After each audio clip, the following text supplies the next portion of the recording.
తమిళనాడు రాష్ట్రం తిరువళ్ళూరు సమీపంలోని కాకలూరు మారుతి న్యూ టౌన్లో వెలసియున్న సెల్వ గణపతి దేవాలయం శ్రీరాములవారి సన్నిధిలో మే 26వ తేదీ ఆదివారం శంఖాభిషేకం నేత్రపర్వంగా నిర్వహించారు.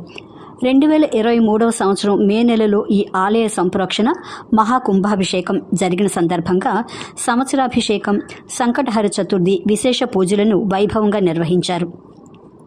ఆదివారం ఉదయం విఘ్నేశ్వర పూజ, గోపూజ, కలశ స్థాపన, 108 శంఖాల పూజ, మూలమంత్ర హోమం, కలశాభిషేకం, శ్రీరామ శతాక్షరి హోమం, మహాపూర్ణాహుతి, చెన్నై అడయార్ అనంత పద్మనాభస్వామి ఆలయ ప్రధాన అర్చకులు డి సుందరం శర్మ బృందం, టీటీడీ వేద పండితులు యజ్ఞ నారాయణ ఘనాపాటి శాస్త్రోక్తంగా నిర్వహించారు.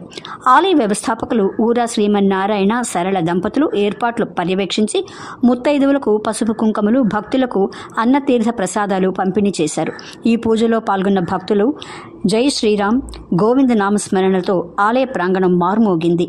ఈ సందర్భంగా ఊరా శ్రీమన్నారాయణ మాట్లాడుతూ లోక కళ్యాణం కోసం శంఖాభిషేకం పూజలను నిర్వహించామని తెలిపారు. విఘ్నేశ్వరుడు శ్రీరాముని అనుగ్రహంతో ప్రతి ఒక్కరూ ఆయురారోగ్యాలతో అష్టైశ్వర్యాలతో ఆనందంగా జీవించాలని ఈ సందర్భంగా ఆయన ఆకాంక్షించారు.